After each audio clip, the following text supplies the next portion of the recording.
네, 가덕도 신공항 추진을 둘러싼 후폭풍이 계속되고 있습니다. 당내 갈등이 고조되고 있는 국민의힘을 향해 민주당은 책임 있는 입장을 촉구했습니다. 네, 공수처법 개정안을 둘러싼 논란도 계속되고 있어서 여야의 강대강 대치는 이어질 전망입니다. 두 분과 함께 정치권 소식들 짚어보겠습니다. 한상희 가천대 부교수, 장성호 건국대 미래지식교육원장 자리하셨습니다. 어서 오세요. 어서 네, 오십시오. 안녕하세요. 네. 공수처법 얘기부터 먼저 해보도록 하겠습니다. 일단 민주당이 이달 안에 국회 법사위에서 개정안을 마무리할 것이라고 못 박았고 지금 쟁점이 되고 있는 게 이제 야당의 비토권인데 이걸 이제 일정 시한을 둬서 하는 이제 건설적 비토권을 검토하고 있는 상황이고 국민의힘은 지금 굉장히 반발하고 있는 이런 상황입니다. 지금 이런 갈등 상황 좀 어떻게 보고 계신지요? 이 공수처 추천위가 실패할 수 있다라는 우려는 계속했죠. 그런데 뭐 역시나 실패를 했습니다. 그래서 그 변협의 이찬희 회장님이 굉장히 강하게 국민의힘을 비난을 했는데 제가 어떤 언론 기사를 보니까 심지어는 자기가 추천한 위원도 야당 추천위원들이 반대를 했다 그래요. 차라리 추천위원을 추천하지 말든가. 아니면 추천위원을 추천했으면은 정말로 자기 중립적인 인물을 해서 좀 성공을 하든가 했어야 되는데 국민의힘이 요새 말로는 뻘짓을 한 거죠. 그 바람에 민주당에 힘이 있는 민주당이 이제 명무까지 다 넘어온 상태가 되어버렸습니다. 민주당이 처음에 지난 봄에 뭐 국회의장을 추천하게 할 것이냐 말씀드린 대로 비토권을 없앨 것이냐 건설적 비토권을 만들 것이냐 이거를 막 논의를 하다가 이제 무서워서 못했거든요. 근데 이번에 국민의힘이 명분을 이제 넘겨주는 바람에 민주당은 하고 싶은 대로 하게 됐어요. 하고 싶은 대로. 저는 민주당이 지금 주도권을 쥐고 이 국면을 지어나가지 않을까 이런 생각이 듭니다. 이렇게 되기까지 국민의힘이 자초한 바가 크다라는 이야기를 하시는 것 같은데 교수님 의견은 어떠십니까? 글쎄 뭐 건설적 이제 비토권이라고 해서 어떻게 보면 운영의 묘를 살리고 야당이 여기에 동참할 수 있는 여지와 명분을 주겠다 이렇게 하지만 애초에 이 패스트트랙 태울 때부터 여기에 지금 국민의힘은 참여하지 않지 않았습니까?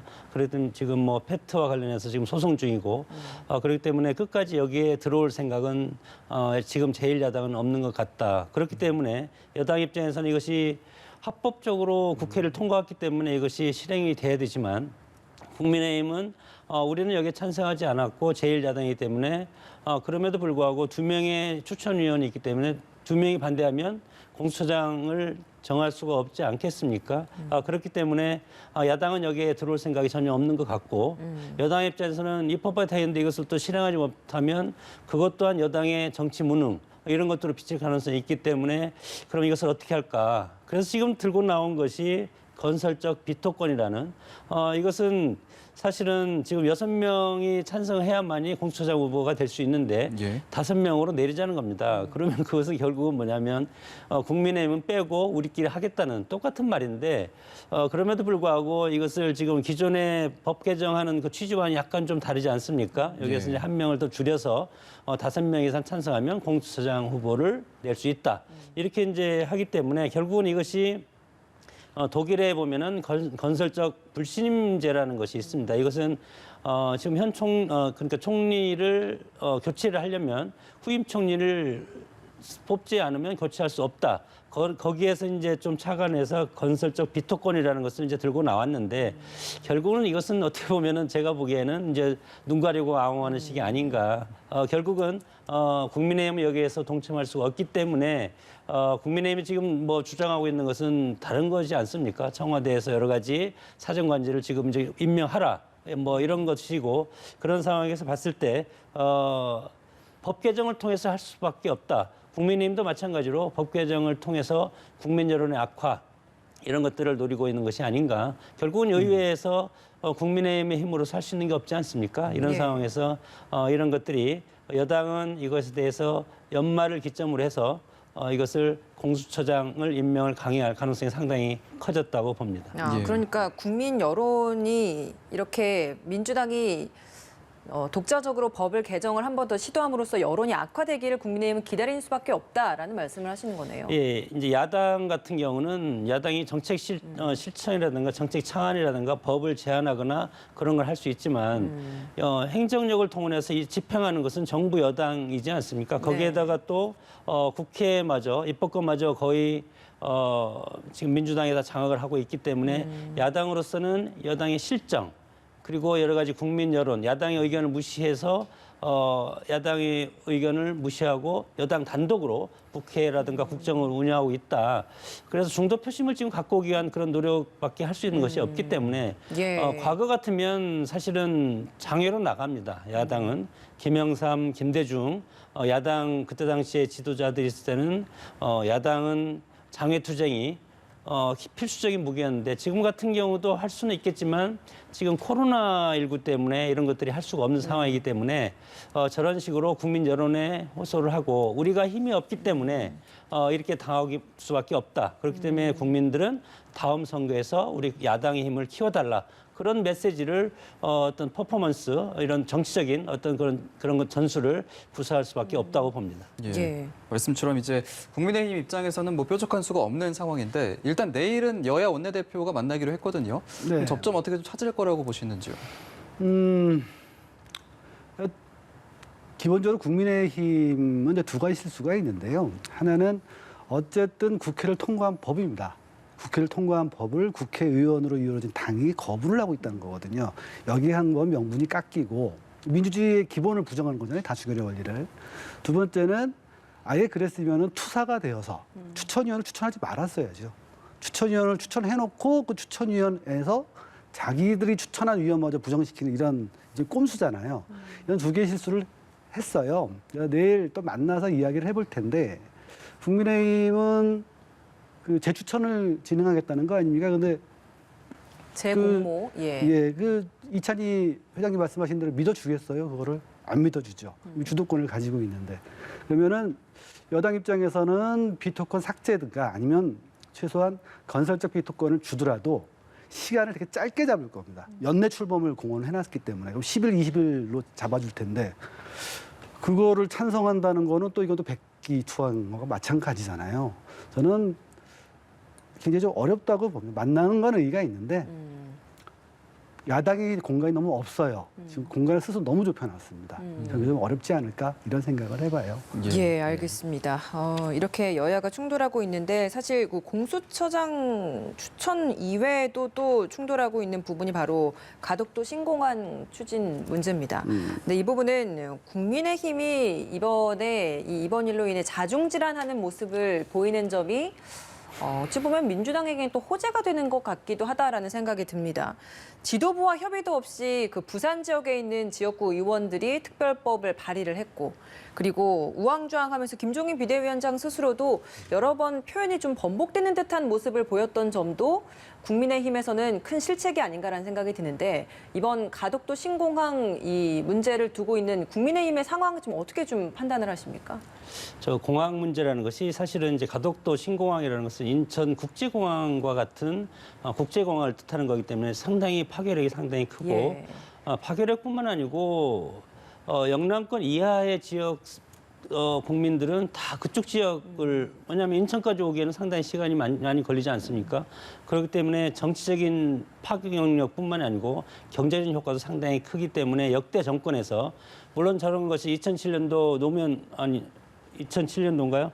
노무현 대통령이 이것에 공약이죠. 공약을 예. 이제 최초로 해서 가덕도 공항을 이제 국제공항이죠. 이것을 이제 시행을 했다가 그다음에 박근혜 정권의 보수 정권을 해서 또 다른 곳으로 갔다가 이번에 또 문재인 정부에서 또 가덕도 공항으로 이제 갔는데 사실은 이런 것들이 우리가 정치적으로 생각하면 끝이 없습니다.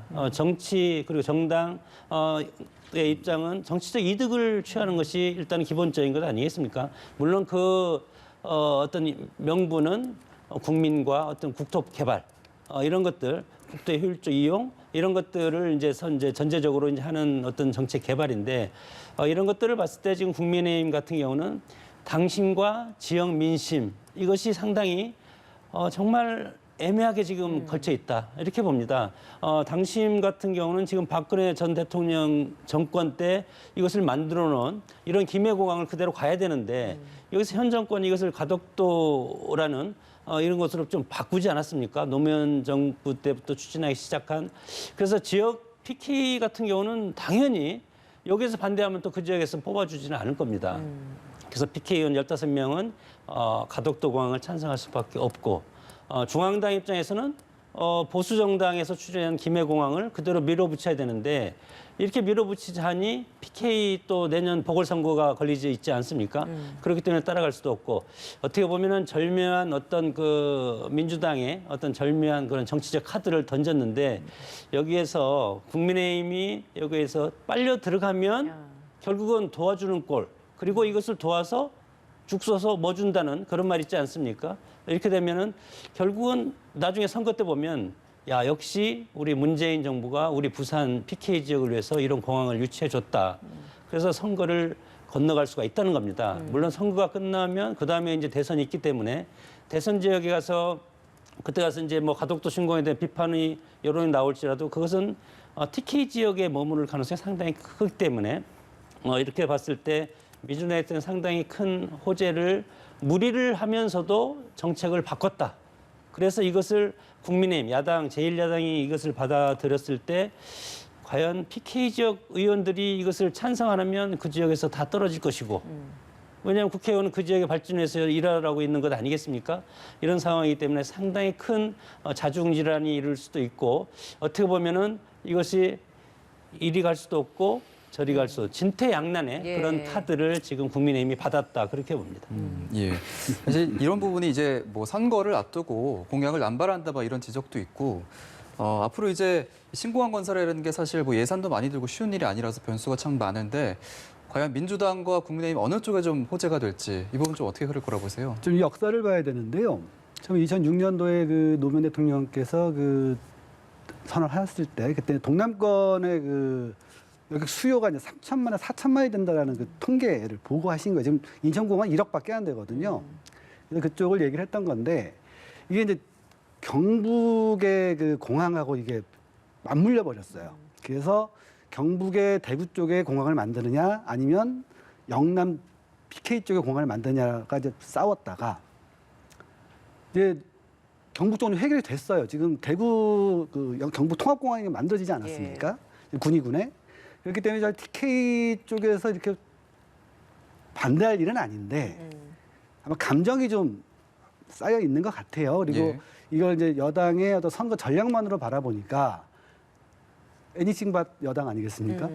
이런 것 때문에 좀 문제가 되는 것 같아요. 근데 이거를 좀 국민의힘 쪽에서 수위를 맞춰야 돼요. 이거를 그 영남, 그러니까 지금 김해신공항 검증위원회에서 한 것이 김해신공항도 가능은 한데 안전성 문제와 나중에 확장성 문제가 좀 크다는 거 아니겠습니까? 네. 요게 결론이 난 거예요. 그러면 정확하게 그 사람들 말을 믿고 그 다음에 논의에 참여하는 모습을 보여줘야지 이거를 안 해서 이미 뭐 대구 신공 통합공항 만들어졌는데 그거를 TK와 PK의 감정 싸움처럼 이렇게 몰고 가면은 이거는 여당한테 좋지 않겠습니까? 당연히 상대방이 마음을 못 정하고 있는데 여자는 국민의힘이 빨리 이거 털어야 된다. 좀 정쟁으로 바라보지 말고 예. 진짜 공남권 신공항의 필요성을 가지고 이야기를 하면 이렇게 자세를 바꾸지 않는 이상 계속 고생을 하게 될 겁니다. 대선까지 갈 거 아니에요, 이거? 고생을 그러니까요. 할 이게 거예요. 사실 장기적인 정책, 국책 사업이다 보니까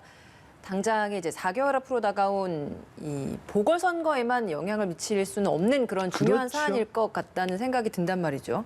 그렇다면 사실 당초에는 민주당의 과오로 시작되는 보궐선거라서 이 보궐선거에서 국민의힘이 조금만 잘하면 유리할 것이다라는 분석들이 많았는데 이번 보궐선거에서 그러면 이 가덕도 신공항 문제가 실제로 좀 어느 정도 영향을 줄지 그리고 국민의힘에게는 이게 악재로 작용을 할지 어떻게 전망을 하십니까? 영향을 줄 겁니다.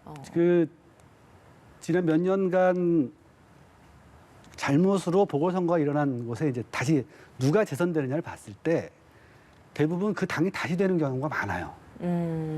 그 특히 이제 왜냐하면 그 지역 때문에 그렇습니다. 근데 예. 이제 영남 그 부산 지역 같은 경우는 원래 지역은 국민의힘이 강한 지역인데 문재인 대통령과 이쪽 때문에 좀 세졌던 말이에요. 그래서 불리하다, 이번 거는 불리하다고 얘기를 했었는데 이 가덕도 문제는 제가 부산 사람들에게는 실리의 문제이기도 하지만 감정의 문제이기도 합니다.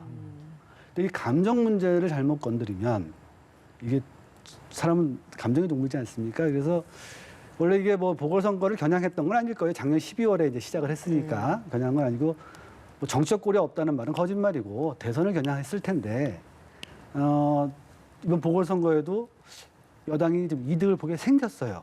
그래서 빨리 저는 국민의힘이 전환을 해야 된다 이 생각을 하고 있는 거죠. 예.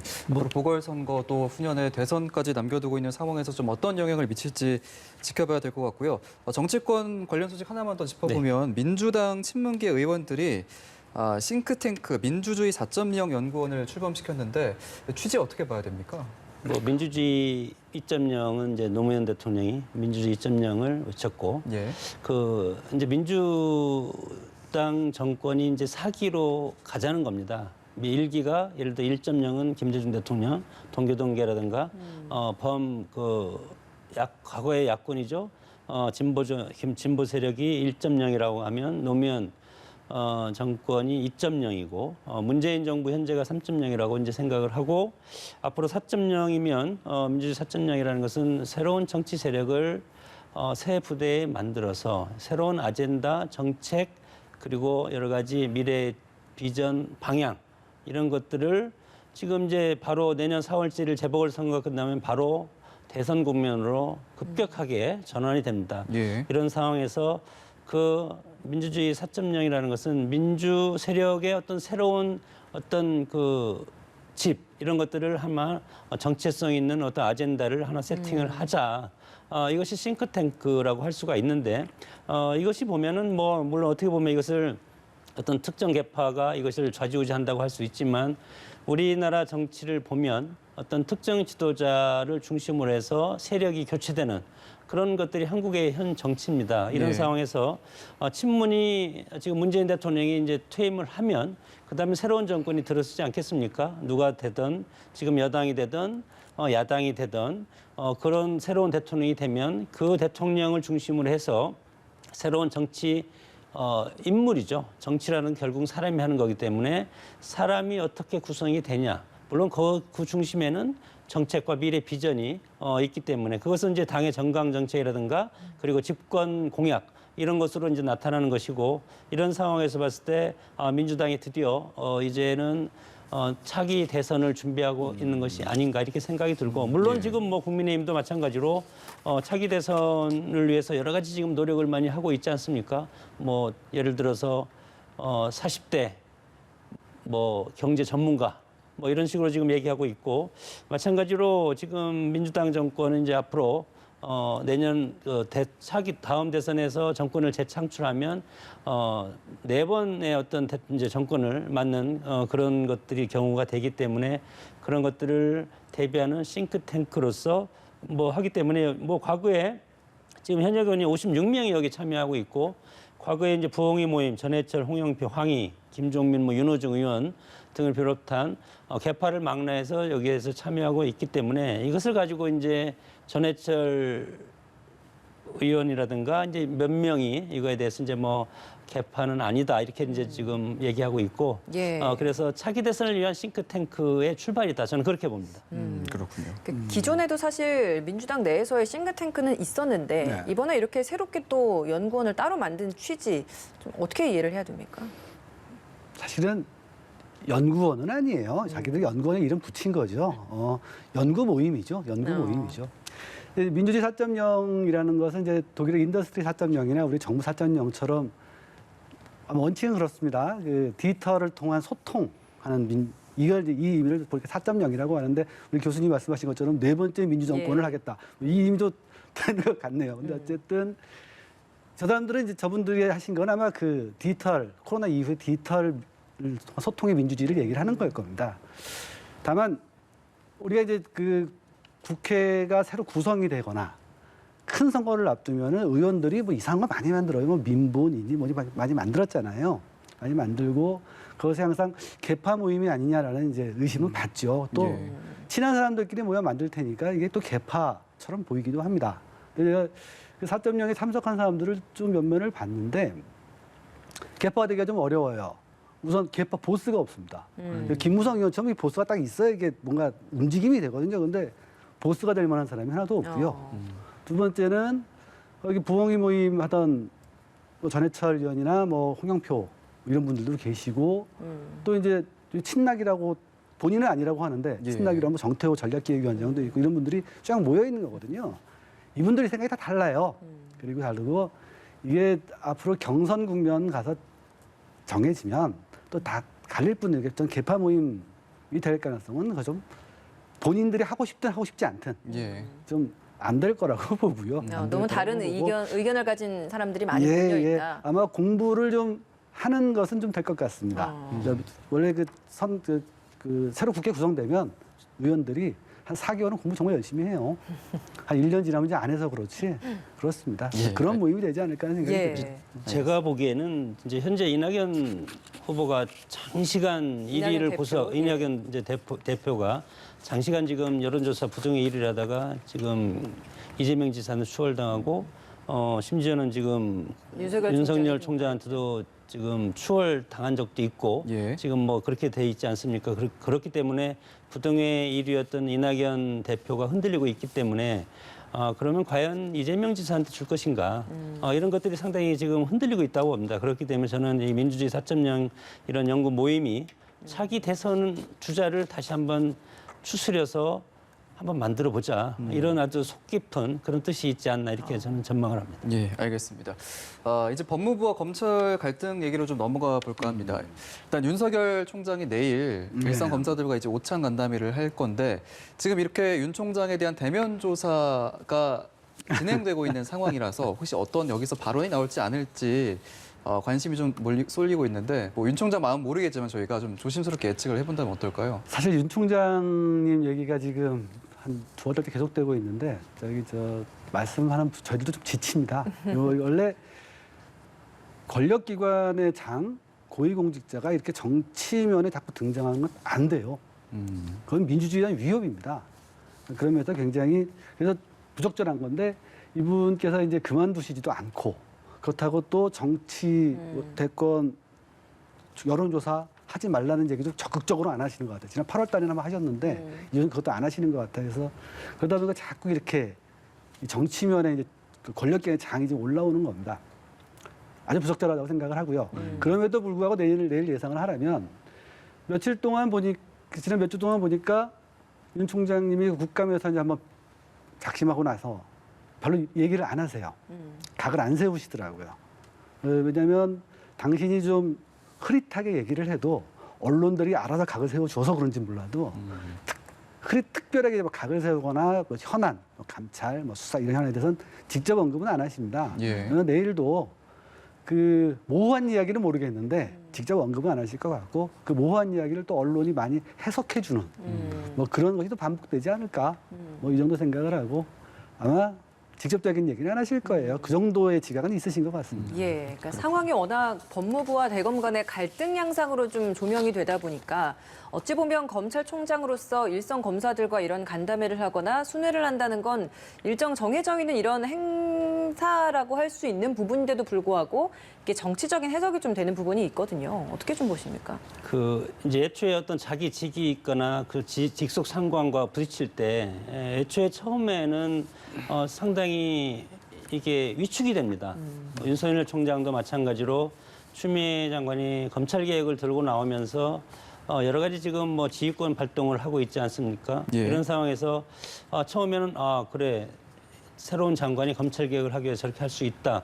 그렇게 하지만 지금 봐서는 지금까지 경험해보지 못한 상황이 진행되고 있고 이것이 본인의 뜻과는 전혀 지금 다른 길로 가고 있지 않습니까? 그래서 이제는 윤석열 총장은 법무부 장관의 그런 행동 그런 어떤 모습 이런 것들을 당연시 받아들여야 되겠다. 그럼에도 불구하고 총장은 검사 동일체라는 그런 오랜 그런 얘기가 있지 않습니까? 예. 그런 것들이 뭐 검찰을 개혁해야 된다는 그런 어떤 여론도 있지만 그럼에도 불구하고 검찰 총수로서 마지막까지 어떤 좌고우면하지 않고 검찰권을 행사하겠다. 검찰총장으로서 역할을 하겠다. 이런 것이고 검찰총장으로서 역할을 하겠다는 것이 일각에서는 뭐 다른 시각으로 보면 이것을 정치하는 것이 아니냐. 이렇게 이제 얘기하는 분들이 이제 상당히 있습니다. 근데 저는 그것은 아니라고 봅니다.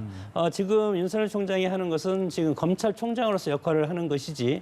그리고 물으면 답변을 해야 되지 않겠습니까? 청문회라든가 청문회가 아니고 청문회도 마찬가지죠. 청문회라든가 국감장에서 예. 국회의원이 뭐에 대해서 물으면 이거에 대해서 답변을 하는 것이 정치인은 아니다. 검찰총장으로서 역할을 지금 하고 있고 이것이 임기가 내년 7월 달에 끝나면 이제는 본인이 선택을 할 겁니다. 그러나 그때까지는 검찰총장의 역할을 하고 물론 장관이 이렇게 하면 이것이 불가하다. 그리고 나는 이게 응할 수 없다. 이런 것도 검찰총장으로서 할 수 있는 것이지 일반 민간인들이 저렇게 할 수 있겠습니까? 이런 상황에서 봤을 때 저런 행동들은 지금 지극히 검찰총장으로서 역할을 수행하는 것이고 정치를 하지 않겠다고 하지는 않았지만 그래도 아직은 국민한테 봉사를 하겠다고 할 뿐이지 정치를 하겠다는 말은 하면은 그건 검찰총장이 아니지 않습니까? 이런 상황에서 지금으로서 저분의 한 행동이 정치적인 행동이다. 그렇게 하는 것이라고 보는 것은 상당히 억측이 아닐까 이렇게 저는 생각이 듭니다. 알겠습니다. 오늘 두 분 말씀은 여기까지 듣도록 하겠습니다. 한상희 가천대 부교수, 장성호 건국대 미래지식교육원장과 함께했습니다. 오늘 고맙습니다. 고맙습니다. 감사합니다.